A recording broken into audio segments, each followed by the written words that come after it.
سلامونه د نن شپې ساعتکې مو پاکستان د افغانستان د شمال او لویدیځ نفوذ د بدلولو په هڅه کې اسماعیل خان د کډوالو د شړلو په اړه په نیوکې سره وایي چې پاکستان په دې پریکړې سره د افغانستان د ناامنه کولو په هڅه کې دی. پاکستان میلیونها مهاجر و پناهنده از پاکستان به هدف تغییر ترکیب جمعیت کشور و توسیع ناامنی و مرزهای غرب و شمال کشور دنبال می شود.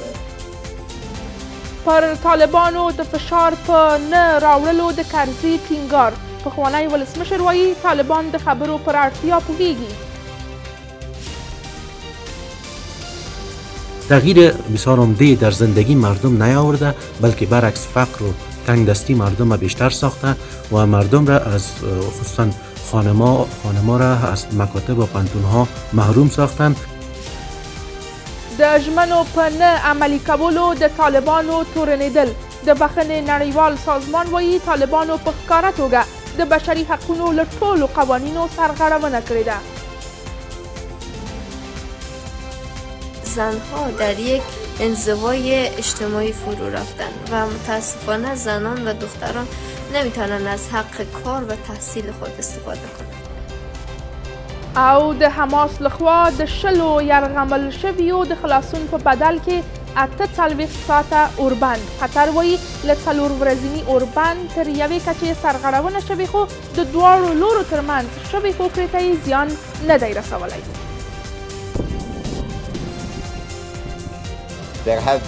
ځینې وړې سرغړونې شته چې د دواړو خواو لخوا حل شوې، خو په ټولیز ډول تړون ته زیان نه دی رسېدلی. اوس هم بشپړ خبرونه، زه حسیبه ټکپالم. جهادي مشر محمد اسماعیل خان وایي د طالبانو پر وړاندې د نړۍ د صبر کاسه ډکه شوې او په باور یې چې د ظلم د ډول وهلو دوام به د مقاومت مورچلونه لا پیاوړي کړي.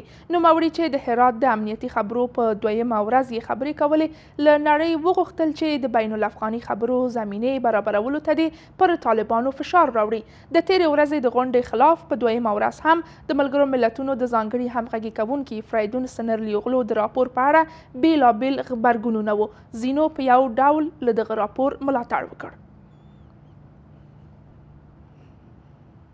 محمد اسماعیل خان یو له هغو جهادي مشرانو چې د 2021 کال د اګست په میاشت کې د وسلوالو طالبانو پر ضد وسله پورته کړه او وجنګېد. هغه د هرات له سقوط وروسته ایران ته ولاړ. واک ته د طالبانو له راتګ 2 کال او 3 میاشتې وروسته اوس د هرات په نوم د 11مې امنیتي غونډې په 2مه ورځ د خبرو پر مهال وایي د طالبانو پر وړاندې د نړۍ د صبر کاسه ډکه شوې او د هغه په وینا د ظلم ډبولو دوام به د مقاومت د مرچلونو د پیاوړتیا لامل شي. کوبیدن بر طبل استبداد، اختناق و تبعیض سیستماتیک صرفاً سنگرها، منبرها و خانه‌های مقاومت را مستحکمتر و قوی‌تر می‌سازد. ښاغلی اسماعیل خان له نړۍ غواړي چې د بین الافغاني خبرو د پیل لپاره پر طالبانو فشار راوړي. ظاهراً د ملګرو ملتونو امنیت شورا د نړۍ په استازیتوب د افغانستان د مسلې په اړه د ملګرو ملتونو د ځانګړي همغږي کوونکي فریدون اوغلو راپور د میز پر مخ لري. د افغانستان د وضعیت په اړه د ښاغلي اوغلو راپور په وروستیو اونیو کې د هرات د 11مې امنیتي غونډې د 2مې ورځې په ګډون په هیواد کې یو له مهمو او غبرگون را پارونکو مسئلو ده. سازمان ملل متحد و نمایندگی از آقای فریدون سنرلی اغلو در طول 3 ماه در افغانستان در 15 ولایت سفر کردند و از 17 ولایت نماینده هاش خواستند با 300 نفر در داخل و خارج مذاکره کردند. لدې سره مهاله په افغانستان کې د برټانیې پخواني لومړي سفیر امو ته ویلي دي چې د ښاغلي اوغلو له راپور باید ملاتړ وشي. نړیواله ټولنه باید اوس د ملګرو ملتونو د ارزونې ملاتړ وکړي چې د ښاغلي اوغلو لخوا ترسره شوې. دا ارزونه ښه ټکي لري چې باید پرې بحث وشي. ځینې ټکي جنجالي دي، خو د ځانګړي استازي د ټاکلو وړاندیز د تماس ډلې جوړښت چې د نړیوال یووالي په راوستو کې مرسته کوي او بیا د افغانانو یو ځای کول له افغانانو سره د مرستې لپاره یو ښه وړاندیز دی او هیله لرم چې ملاتړ یې وشي. د ښاغلي اوغلو راپور چې له افغانستان سره د نړۍ د تعامل د څرنګوالي لپاره د ملګرو ملتونو د سرمنشي په امر چمتو شوی د ملګرو ملتونو د امنیت شورا په میز دی. د باخبره سرچینو په وینا په دې راپور کې 3 مهم وړاندیزونه لکه د ملګرو ملتونو د ځانګړي استازي ټاکل، د افغانستان لپاره د تماس ډلې جوړول او همدارنګه د ملګرو ملتونو په مدیریت د ځانګړو استازو د ناستو دوام شامل دی. د هرات د امنیتي غونډې په دویمه ورځ هم د دغې غونډې په دوام کې د هیواد د حالاتو په کتنه او د افغانستان د مسئلې په اړه د نړیوالو او سیمه ییزو سیاستونو په اړه خبرې وشوې. د ملي دفاع وزارت پخوانی سرپرست شاه محمود میاخیل په دې غونډه کې خبرداری ورکوي چې د طالبانو پر وړاندې د تعامل سیمه ییزه او نړیواله پالیسۍ به افراطیت ته وده ورکړي. په دې ناسته کې ځینو پر طالبانو د فشار په زیاتولو ټینګار وکړ او ځینو نورو د ښځو او نجونو د بشري حقونو د خراب وضعیت په د جدي اندېښنې په څرګندولو سره د افغان ښځو او نجونو د دریځ په خوندیتوب ټینګار وکړ.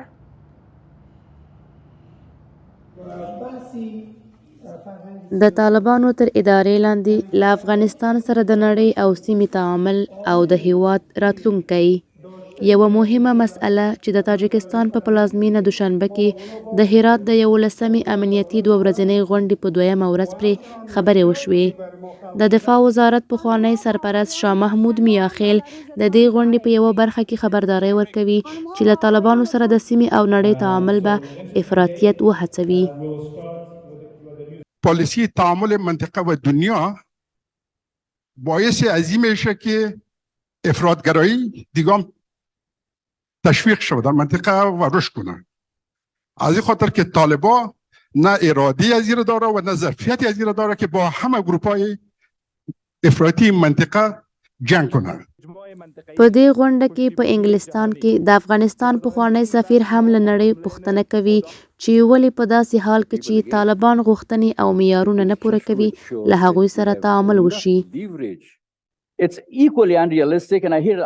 دا هغومره غیر حقیقي ده او زه له خپلو همکارانو څخه ډیر اورم چې له هغو افغانانو څخه پوښتي چې تاسو باید دا کار په خپله وکړئ. افغانان باید سره راټول شي، افغانان باید د حل لار ومومي. دا بې انصافي ده چې نړیواله ټولنه موږ ته وایي چې طالبان د رسمیت پیژندلو لپاره زموږ شرطونه نه پوره کوي، خو تاسو افغانان ورشئ او له هغوی سره خبرې وکړئ او له هغوی سره کار وکړئ. دا یو دوه اړخیز لید دی.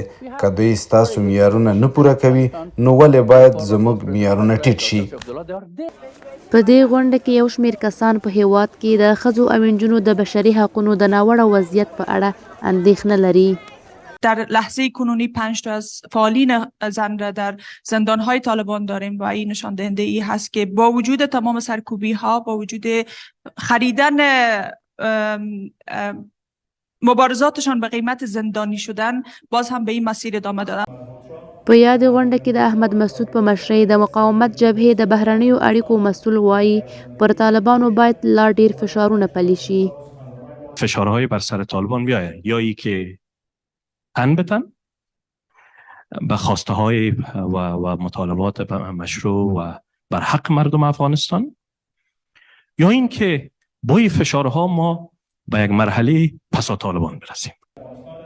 د هرات امنیتي غونډه هر کال د افغانستان د ستراتیژیکو مطالعاتو د مرکز لخوا د افغانستان د مهمو مسألو په تړاو جوړیږي. په سږنۍ غونډه کې د سیاسي، مدني، پوځي او بشري حقونو د شخصیتونو په ګډون له 10 هیوادونو څخه 150 کسانو ګډون کړی دی. د افغانستان پخوانی ولسمشر حامد کرزی وایي نړیواله ټولنه باید د طالبانو حکومت نسکور نه کړي. ښاغلي کرزي له جاپاني خبري اژانس کیوډو سره په ځانګړې مرکه کې ویلي چې طالبان د خبرو پر اړتیا پوهیږي او له واکه د طالبانو جبري لرې کول سمه لار نه ده. پخواني ولسمشر ټینګار کړی چې بین الافغاني خبرې دي د ټولو قومي ډلو په شتون سره چې ځینو یې له طالبانو سره جګړې تر دوام ورکړی و باید ژر تر ژره پیل شي. ښاغلي کرزي دغه خبرې د افغانستان د راتلونکي لپاره د یوه پیاوړي او اغیزمن حکومت د رامنځته کولو تر ټولو غوره لار ګڼلی ده. د افغانستان پخواني ولسمشر زیاته کړې چې د طالبانو او نورو ډلو ترمنځ د خبرو پیل وخت او چمتووالي ته اړتیا لري. نوموړي د نجونو د زده کړو په اړه وویل چې د طالبانو ډیری برخه د نجونو له زده کړو سره همغږي دي او د دې اړتیا درک کوي. او په دې تړاو د افغانستان د اوسیدونکو غبرګونونه. طوری که دیده میشه از ظاهرا دیده میشه تغییر بسیار عمده در زندگی مردم نیاورده، بلکه برعکس فقر و تنگ دستی مردم را بیشتر ساخته و مردم را از خصوصا خانما را از مکاتب و پانتونها محروم ساختن. پس ما میبینیم که اینا دشمن علم و دانش هستند و افغانستان نمیخواین که هیچ وقت پیشرفت کنه. همه روزه محدودیت های طالبان روز به روز بیشتر شده میره. برای دخترها پارک ها بسته، تفریحگاه ها بسته، مکاتب بسته، پوهنتون ها بسته. ما نیاز به دکتر اوناس هم داریم، حقوقدان اوناس هم داریم، انجینیر اوناس هم داریم. تا چی زمان؟ در این 2 سال هیچ تغییرات در طالبان آمد؟ د پاکستان لخوا د افغان کډوالو د ایستلو څرنګوالی په افغانستان کې د سیاسي ګوندونو او ډلو له غبرګون سره مخامخ شوی دی. محمد اسماعیل خان وایي پاکستان د افغانستان د نفوس د جوړښت بدلولو او د هیواد په لویدیځ او شمال کې د ناامنیو د خپرېدو په موخه د میلیونونو کډوالو د ځای پر ځای کولو پروګرام د عملي کولو په لټه دی. ملي غورځنګ هم د هیواد په شمال او شمال ختیځ کې د تحریک طالبان پاکستان د غړو په ځای پر ځای کولو نیوکې کوي.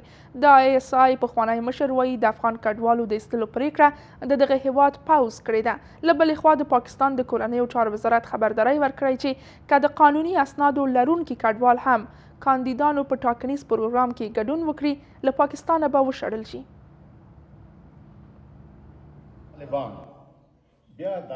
د پاکستان لخوا د کډوالو جبري ایستلو د هرات د امنیتي غونډې د ځینو غړو اندېښنې هم راپارولې دي. د دې غونډې په 2مه ورځ محمد اسماعیل خان وویل اسلام آباد د افغان کډوالو په ایستلو سره د افغانستان د نفوس د جوړښت بدلولو په لټه دی او په دې پروګرام سره به د هیواد په شمال کې ناامني لا پسې پراخه شي. میلیونها تن کشور را ترک کردند و به جای آن برنامه اسکان میلیونها مهاجر و پناهنده از پاکستان به هدف تغییر ترکیب جمعیت کشور و توسیع ناامنی به مرزهای غرب و شمال کشور دنبال می شود. له بلې خوا د افغانستان ملي اسلامي غورځنګ په دې باور دی چې اسلام آباد د کډوالو تر نامه لاندې د افغانستان په شمال او شمال ختیځ کې وزیرستانیان او د پاکستانی طالبانو غړي ځای پر ځای کوي. من منیست یک باشنده شمال افغانستان از جابجایی وزیرستانیا و طالبای PTT در شمال افغانستان زیر نام مهاجر و کوچی به شدت نگران هستم. بر من فرقی نمیکنه مثل که اسرائیل غزه را اشغال کرد امروز 70 سال است که او زخم خونین هنوز خونین است. امروز پاکستان با جابجایی طالبان پاکستانی غزه را میخواهد در شمال افغانستان در شمال شرق افغانستان بکنه. خو د پاکستان د استخباراتو پخوانی مشر اسد درانی په دې باور دی چې د کډوالو د ایستلو پریکړه د پوځ د مشرتابه لخوا شوې او دا یو ناورین دی. دا د پاکستان پریکړه نه ده، دا د پوځ د مشرتابه پریکړه ده چې زما په اند یوه له ناورینه ډکه پریکړه ده. د دې لپاره د یوه ښه دلیل په اړه فکر نشم کولی چې ولې باید داسې شوي وای. په همدې حال کې د پاکستان د کورنیو چارو وزارت په پاکستان کې د راتلونکو ټاکنو له کاندیدانو د افغان کډوالو د مالی ملاتړ په اړه اندېښنه لري. دغه وزارت په یوه خبرپاڼه کې افغان کډوالو ته خبرداری ورکړی چې د کاندیدانو په سیاسي فعالیتونو کې برخه وانخلي او په راتلونکو ټاکنو کې د کوم کاندید مالی ملاتړ ونه کړي. د خبرپاڼې په یوه برخه کې ویل شوي چې عاملین به د هغوی د قانوني وضعیت په پام کې نیولو پرته له پاکستانه وایستل شي. دا چې د پاکستان حکومت افغان مهاجرینو ته اخطار ورکړی دی چې باید په انتخاباتو کې برخه وانخلي، د کوم کاندید څخه ملاتړ ونه کړي. دا پر دې هم دلالت کوي چې د پاکستان حکومت تشویش لري چې د افغان مهاجرین افغانان زیرولي دي او هغه افغانان چې پاسپورټونه لري، شناخته کارتونه لري، هغوی شایي هغه کاندید ته رایه ورکوي چې د پاکستان د اسټابلیشمنت انتخاب نه دی. د پاکستان د کورنیو چارو وزارت خبرپاڼې په دغه هیواد کې خپلو خلکو ته سپارښتنه کړې چې د افغانانو په ګډون د بهرنیان په دندو نه ګماري او د کار موندلو په برخه کې د هم ورسره مرسته نه کوي. د بخښنې نړیوال سازمان په افغانستان کې د بشري حقونو د سرغړونو په اړه اندېښمن دی. وایي چې طالبانو په دې برخه کې خپلې ژمنې نه دي پوره کړي. دغه سازمان په یو خبرپاڼه کې زده کړو ته د ښځو او نجونو د لاسرسي پر حق ټینګار کړی دی. له دې سره هممهاله د افغانستان د ښځو د ملي یووالي ټولنې غړو د جرمونو نړیوالې محکمې ته یو لیک چمتو کړی چې پکې په افغانستان کې د بشري حقونو د سرغړونو عاملینو ته د سزا ورکولو غوښتنه کړې ده. د بخښنې نړیوال سازمان وایي د 2021 کال له اګست وروسته په افغانستان کې د بشري حقونو ټول قوانین په ښکاره توګه د طالبانو لخوا تر پښو لاندې شوي دي. دغه سازمان په یوه خبرپاڼه کې ویلي دي چې طالبانو د بشري حقونو په اړه خپل مکلفیتونه نه دي عملي کړي. د بخښنې نړیوال سازمان زده کړو ته د ښځو او نجونو پر لاسرسي ټینګار کړی دی. یو شمېر نجونې چې له زده کړو او کار څخه بې برخې دي د ژوند د وضعیت خرابوالي ته په اشارې سره له طالبانو غواړي چې دغه بندیزونه لرې کړي. در افغانستان که زنها در یک انزوای اجتماعی فرو رفتن و متاسفانه زنان و دختران نمیتونن از حق کار و تحصیل خود استفاده کنند. با آمدن حکومت امارت اسلامی روز به روز حقوق خانمان نقص میره، چون مجلس قبضه کردن تمام خانمان از حقوق نامعلوم ساخته، از حق تحصیل، کار و حتی آزادی ندارن متاسفانه. له بلې خوا د افغانستان د ښځو د ملي یووالي ټولنې غړو د جرمونو نړیوالې محکمې ته یو پرانیستی لیک چمتو کړی چې په افغانستان کې د ښځو د بشري حقونو د سرغړونو د څېړلو غوښتنه کوي. په دغه لیک کې راغلي دي چې طالبانو د 2021 کال په اګست کې د واک ترلاسه کولو وروسته په ښکاره توګه د بشري حقونو له ټولو قوانینو سرغړونه کړې ده. جهان را به گونه بهتر متوجه می سازد که چه جنایات به نام دین و شریعت توسط طالبان علیه زنان و دختران افغانستان جریان دارد و دوما میتونه کمک بکنه که جامعه جهانی و مخصوصا کشورها و ساختارهایی که خودشان را مدافع حق انسان و حق زنان میدانند متوجه مسئولیت هایشان شوند. محتوای این نامه تمام اقدامات ضد بشری است که از آدرس گروه طالب علیه زنان افغانستان اعمال شده و در این نامه تمام اقدامات ضد انسانی و ضد بشری طالب در پرتو پرنسیپ‌ها و تعهدات بین‌المللي جمع‌آوری شده. دا مهال د شپږم ټولګي د نجونو په ګډون د زده کوونکو کلنۍ ازموینه روانه ده او ښایي په راتلونکي کال کې زرګونه نجونې له شپږم ټولګي فارغ شي او ممکن ونه کولی شي راتلونکی کال ښوونځیو ته ولاړې شي او د لسګونو زرو بې سواده ښځینه زده کوونکو په ډله کې به شاملې شي.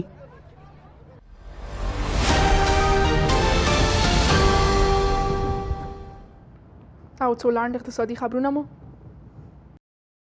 د ملګرو ملتونو د نشهیي توکو او جرمونو پر وړاندې د مبارزې اداره کابل ته د کارپوهانو یوه ډله استوي چې د بدیل کښت لپاره د حل لارو مومي. دغې ادارې په ایکس ټولنیزه شبکه لیکلي چې په افغانستان کې بدیل کښت لا زیاتو خبرو ته اړتیا لري. له بلې خوا د ایران د نړیوالو اړیکو د دفتر مشر ویلي دی چې د کوکنارو د کښت له لارې د افغان بزګرانو عاید 3 چنده شوي او تر 4 میلیارده ډالرو رسیږي.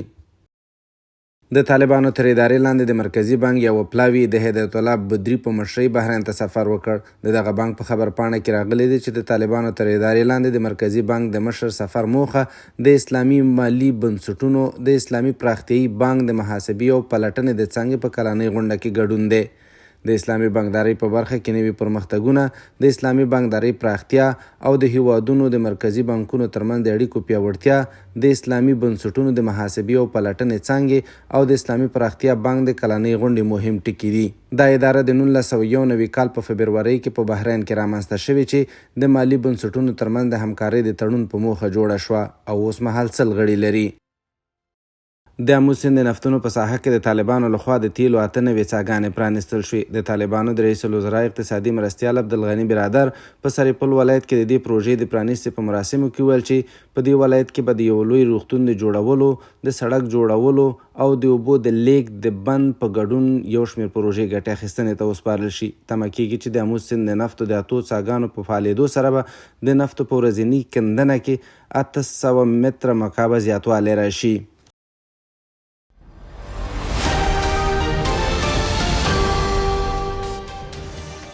او د هیواد په بازارونو کې د بهرنیو اسعارو بیې یو امریکایي ډالر 9.4 افغانۍ، یو یورو 6.8 افغانۍ، 1000 ایرانی ریال 1.50 افغانۍ او ورسره زر هندۍ روپۍ 280 افغانۍ، یو د اماراتو درهم 19.11 افغانۍ، یو زر پاکستاني روپۍ 233 افغانۍ.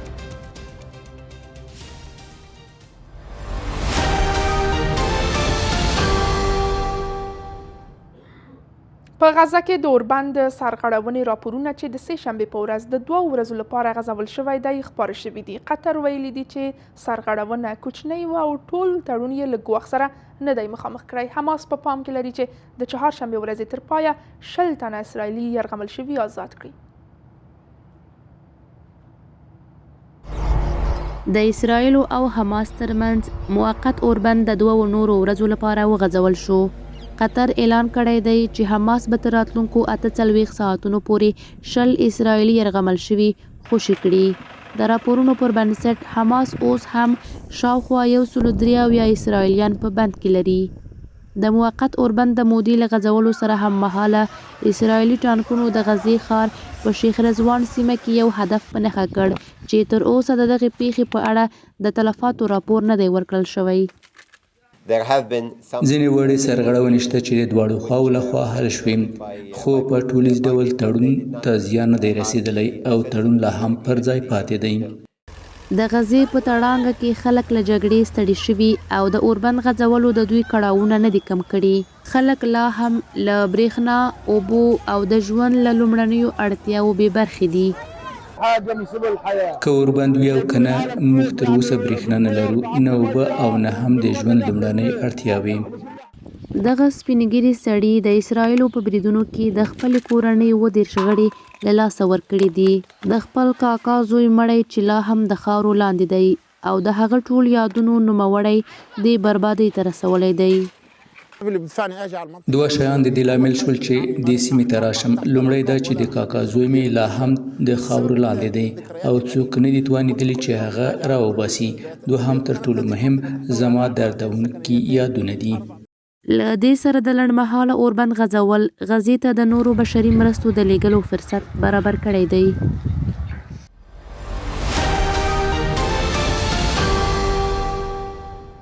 او د لوبو په نړۍ کې د افغانستان د آزادو مبارزو لوبغاړی حسین بخش سفري راتلونکي میاشت د محمد ولید عراقي پر وړاندې د لوبې ډګر ته ځي. سفري چې په جرمني کې ژوند کوي ټاکل شوې ده چې د ډسمبر په 14مه جرمني کې د مبارزې پنجرې ته ننوځي. د آزادو سیالیو د لوبغاړی نږدې 2 کاله وروسته پنجرې ته راستنیږي. د آسیایي اتلانو لیگ په سیالیو کې د سعودي عربستان النصر او د ایران د پروسپولیس ټیمونه له یو بل سره مخامخ شول. دغه لوبه په لومړي ځل د ریاض ښار په پارک لوبغاړي کې ترسره شوه چې په پای کې دواړه لوبډلې د ګول په نه ورکولو سره مساوي شوې. د هسپانیا د ښځینه فوټبال ملي لوبډله د روانې جمعې په ورځ د ایټالیا د ملي لوبډلې کوربتوب کوي. دا لوبه به د اروپایي ټولنې کپ په چوکاټ کې ترسره شي. هسپانیا د 4 نمرو په لرلو سره د نوملړ په سر کې او د سویډن لوبډله هم په 2م ځای کې ده. دا د دې مهال خبرونه له ملتیا مو مننه. خو له تاسو غواړم چې د لا ډېرو تازه او کره خبرونو لپاره د آمو تلویزیون ویبپاڼې amو.tv ته ورشئ. ښه شپه.